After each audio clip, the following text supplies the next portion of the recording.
This story is titled, Parents Who Treated Me Like Crap Suddenly Want to Visit Me and Told Me They'll Be Bringing a Surprise.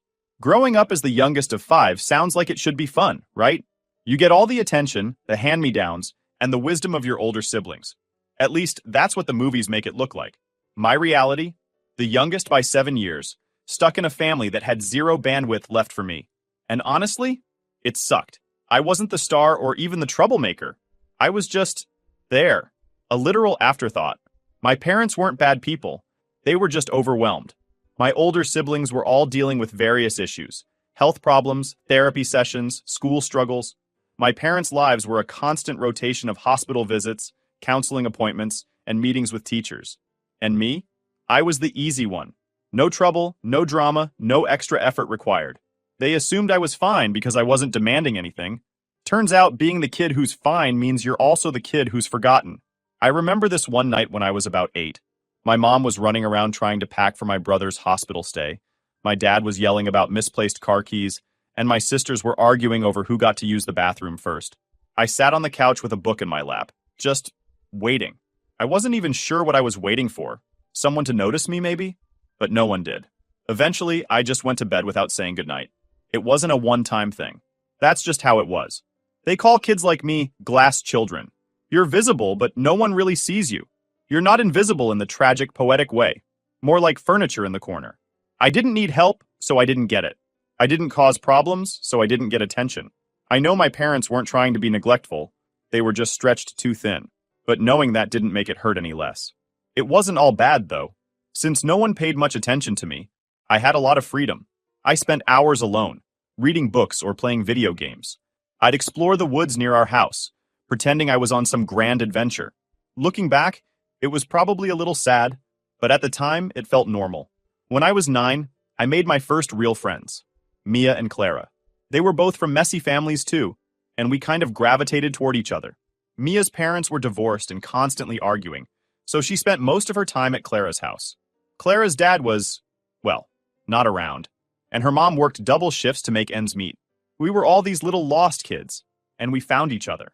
I think that's what kept me sane. Mia and Clara were my escape, my real family.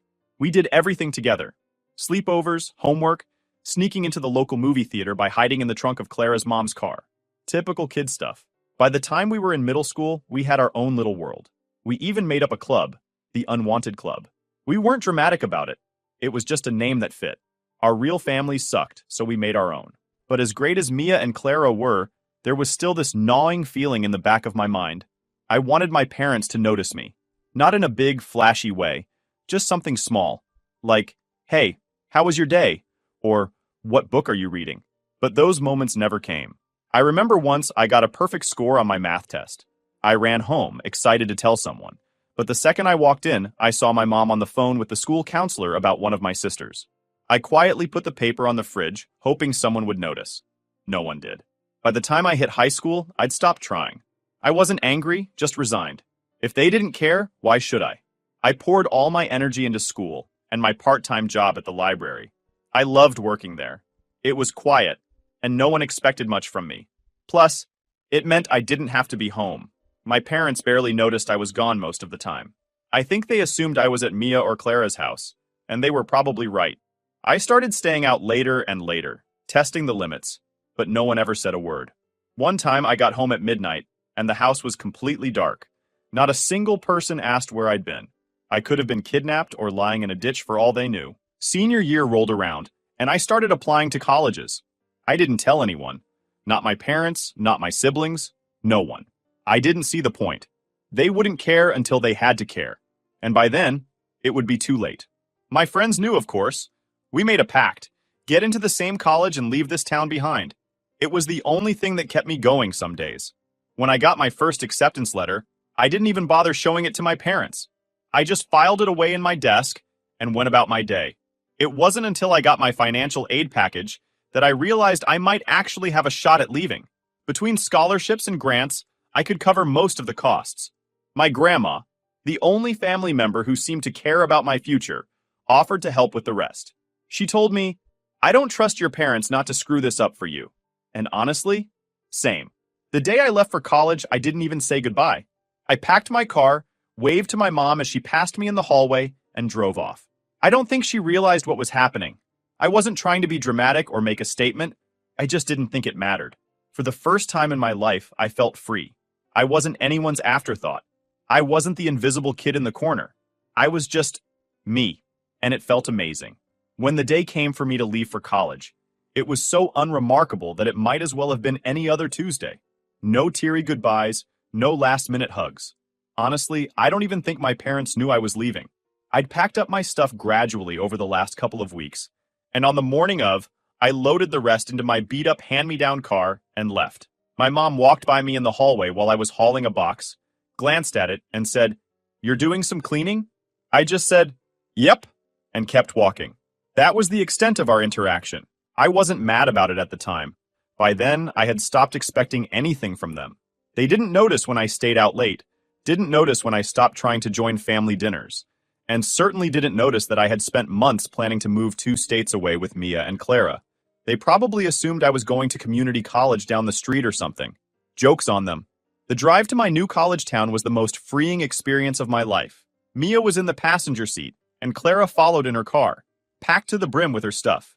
We blasted terrible early 2000s pop songs the entire way, laughing and shouting lyrics out the windows, like we were starring in some low-budget coming-of-age movie.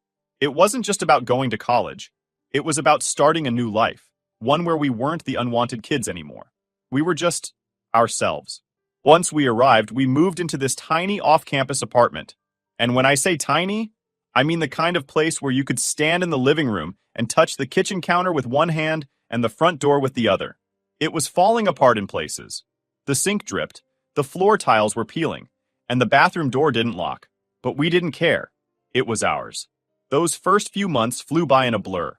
I threw myself into classes and a part-time job at the local coffee shop, trying to balance everything while still figuring out how to be a functional adult. It was hard at times.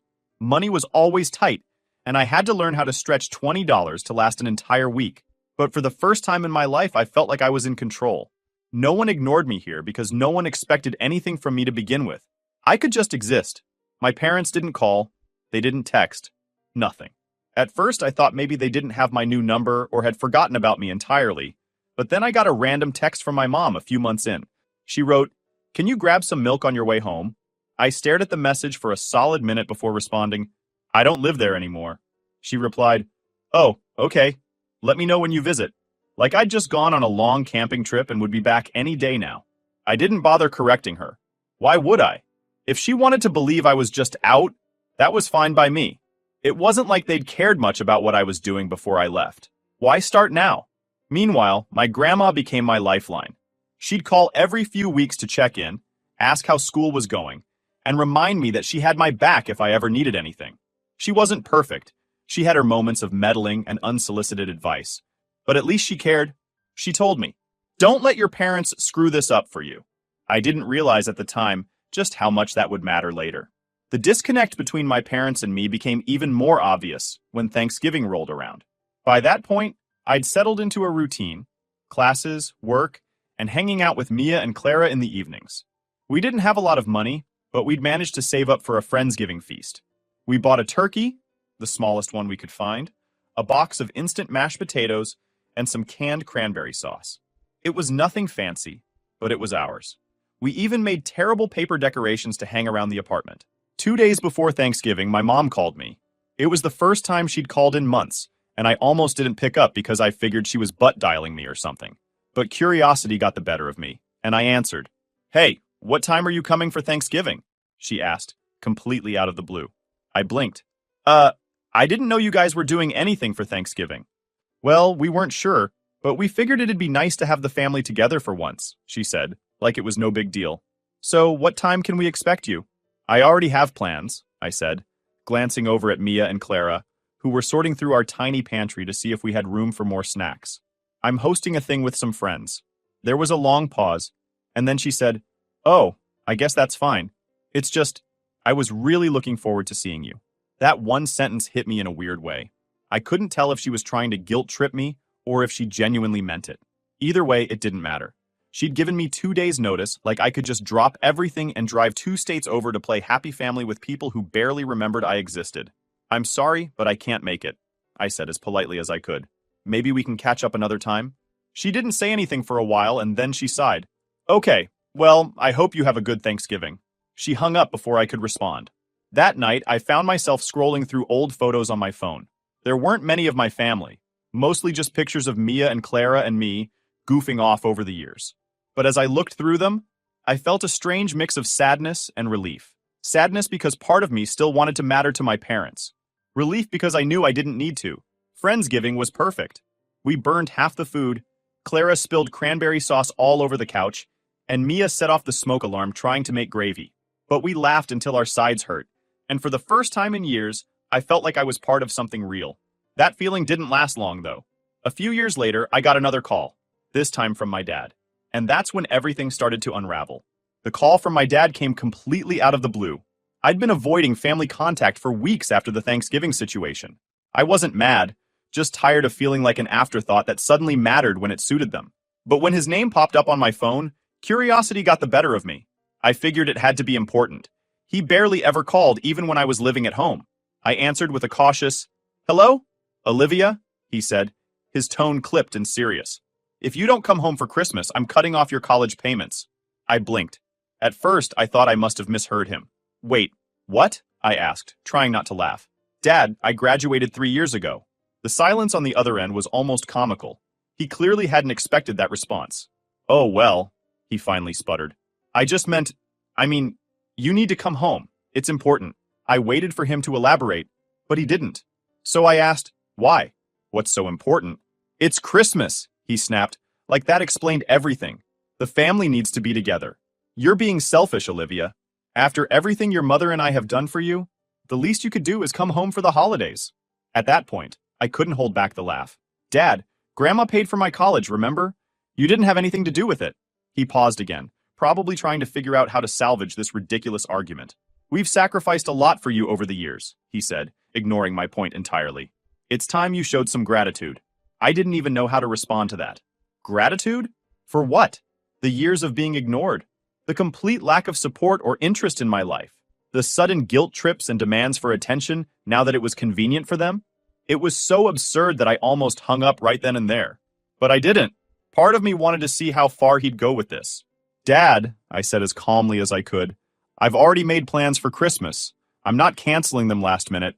If you and Mom want to catch up after the holidays, we can talk then." He didn't like that answer. "You're abandoning your family," he said, his voice rising. "Do you even care about us at all?" I took a deep breath, trying to keep my cool. "You didn't care about me for the last 20-something years, and now suddenly I'm the bad guy for not dropping everything to make you feel better? That's not fair. We've always cared about you," he snapped. "You just never needed as much as the others." There it was. The same excuse I'd heard my whole life, wrapped up in slightly different words. "That's not my fault," I said.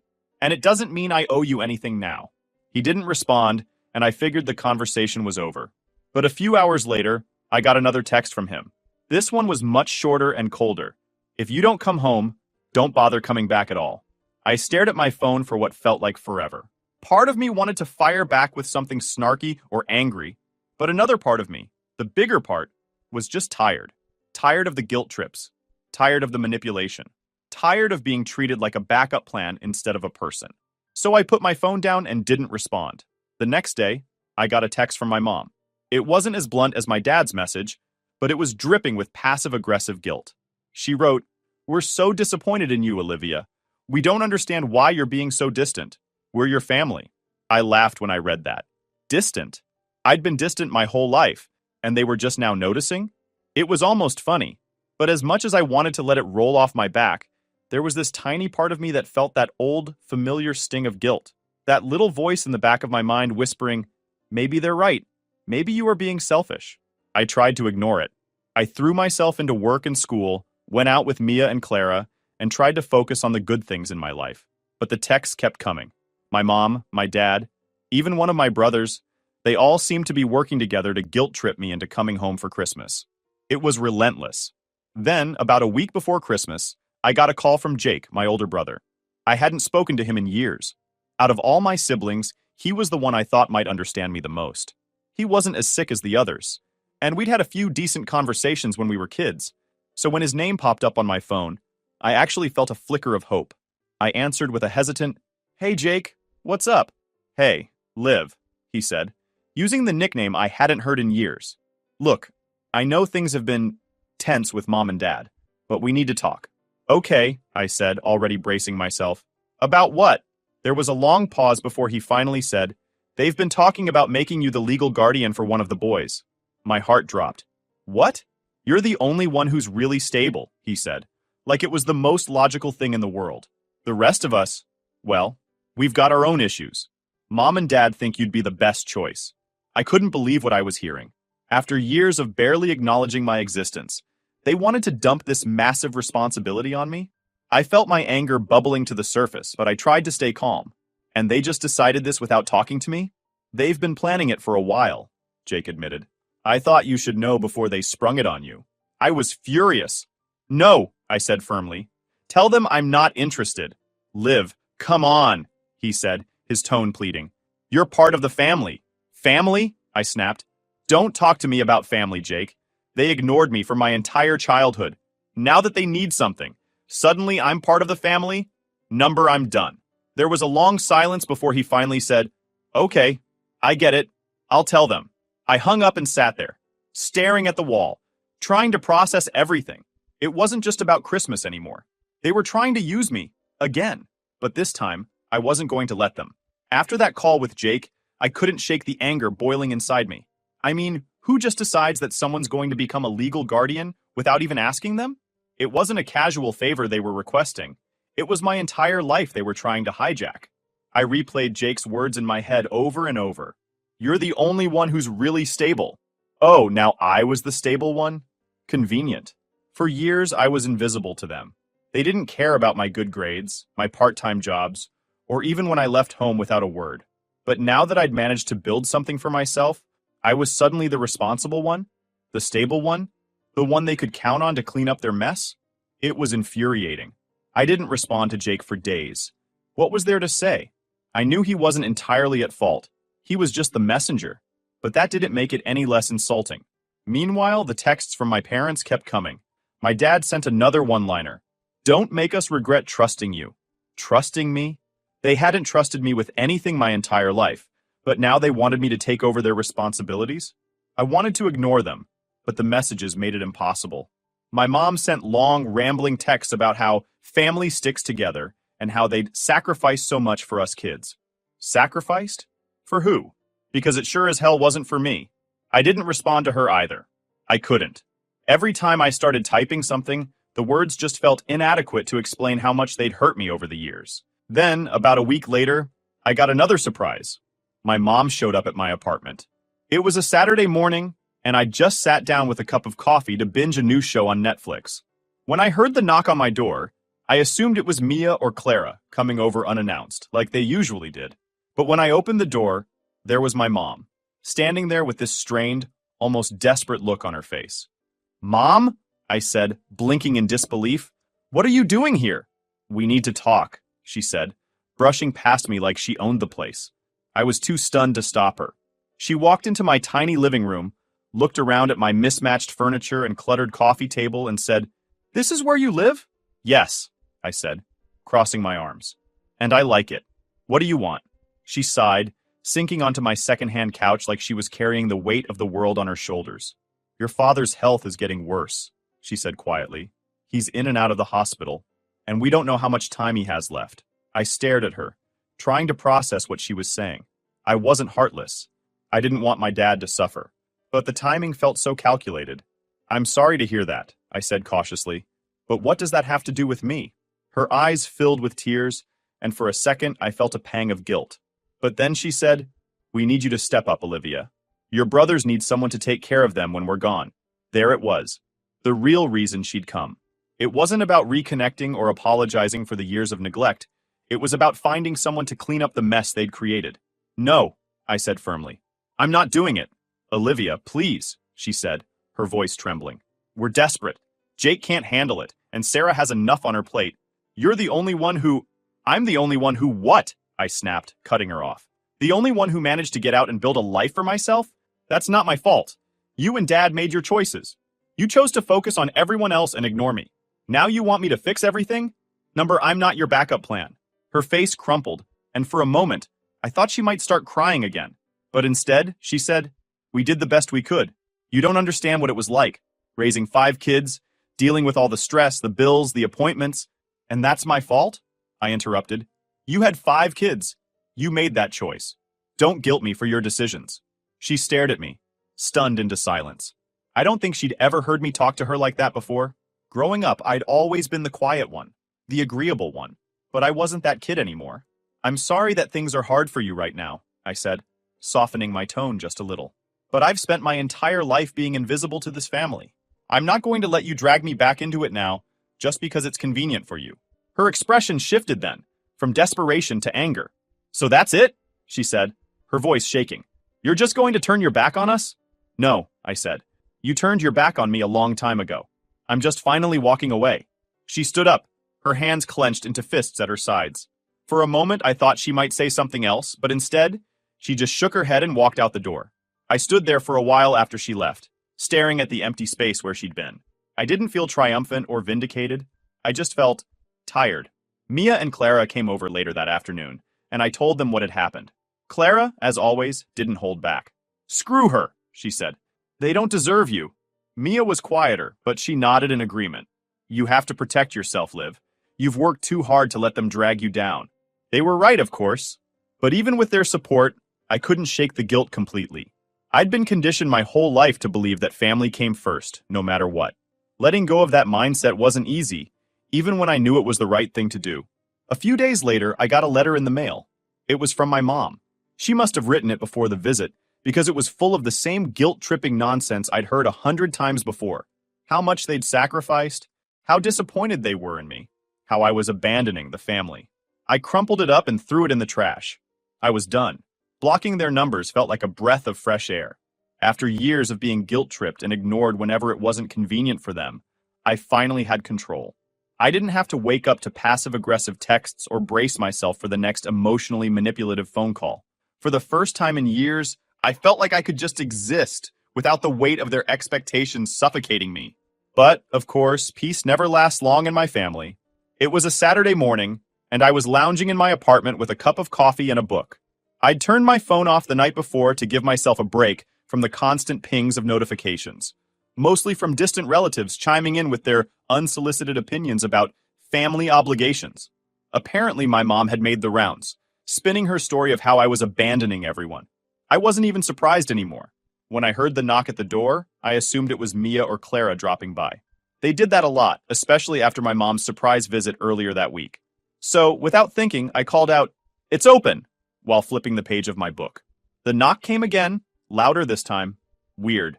Mia usually barged in, and Clara would have texted to let me know she was on her way. I sighed, setting my mug down, and shuffled to the door, still in my pajamas. The second I opened it, my stomach dropped. There she was, my mom again, standing on my doorstep like she'd just popped over to borrow some sugar. "Mom?" I said, my voice sharp. "What are you doing here, Aegean?"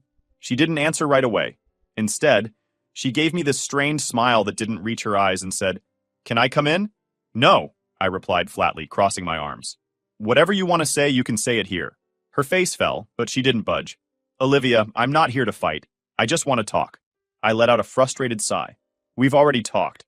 You showed up uninvited, dumped a pile of guilt on me, and then left. What more is there to say?" Her voice softened, and she clasped her hands together, like she was trying to keep herself from breaking apart. "Your father's getting worse. The doctors don't think he has much time left." There it was. The card she'd been waiting to play. The "your father is dying" card. I should have seen it coming, but it still hit me like a punch to the gut. I wasn't heartless. I didn't want my dad to suffer. But after everything they'd put me through, I couldn't just drop everything and rush to their side.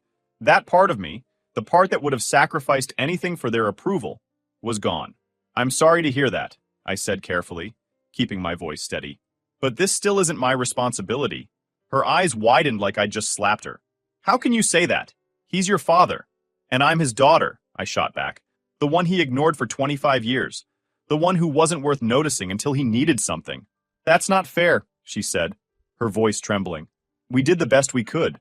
"Did you?" I asked, my anger bubbling to the surface. Because from where I'm standing, it looks like you chose to focus on everyone else and left me to fend for myself. And now, because I actually managed to build a life for myself, you're trying to drag me back into the mess you created. That's not my fault, Mom. Her face crumpled, and for a moment, I thought she might cry. But instead, she straightened up, her expression hardening. So, that's it? You're just going to turn your back on your family? I stared at her, feeling the weight of her words settle over me. No, Mom. You turned your back on me a long time ago. I'm just finally walking away. For a moment, she didn't say anything. She just stood there, staring at me like she didn't recognize the person in front of her. Maybe she didn't. The Olivia she knew, the quiet, obedient girl who never caused problems, was gone. This Olivia wasn't going to bend over backward to please people who'd never cared about her in the first place. Finally, she shook her head and muttered, I don't even know who you are anymore. That makes two of us, I said, my voice cold. Maybe if you'd bothered to get to know me when I was a kid, this wouldn't be such a shock. Her lips pressed into a thin line, and she turned to leave. But before she stepped through the door, she looked back and said, You'll regret this one day, Olivia. When we're gone, you'll wish you'd been there. I didn't respond. I didn't trust myself to. I just closed the door behind her and leaned against it, feeling a strange mix of emotions swirling inside me. Relief, sadness, anger. They were all there, colliding with each other in a way that left me feeling completely drained. Mia and Clara came over later that day, and when I told them what had happened, Clara was furious. She has some nerve, she said, pacing the living room like she was ready to fight my mom herself. I swear if she shows up here again, I'll handle it. Mia was quieter, sitting beside me on the couch with a look of concern. Are you okay? She asked. Yeah, I said, though I wasn't entirely sure it was true. It just feels final, you know? Like this is the last straw. That's because it is, Mia said gently. You've done everything you can, Liv. They made their choices. Now it's time for you to make yours. She was right. For years, I'd let their guilt and manipulation control me, even when I thought I was free. But this was my breaking point. I wasn't going to let them take any more from me. Later that night, I blocked my mom's number, along with my dad's and Jake's. I even went through my social media accounts, tightening up my privacy settings and blocking anyone who might try to intervene on their behalf. It felt drastic, but necessary. For the first time in my life, I wasn't just surviving. I was choosing myself, and it felt like freedom.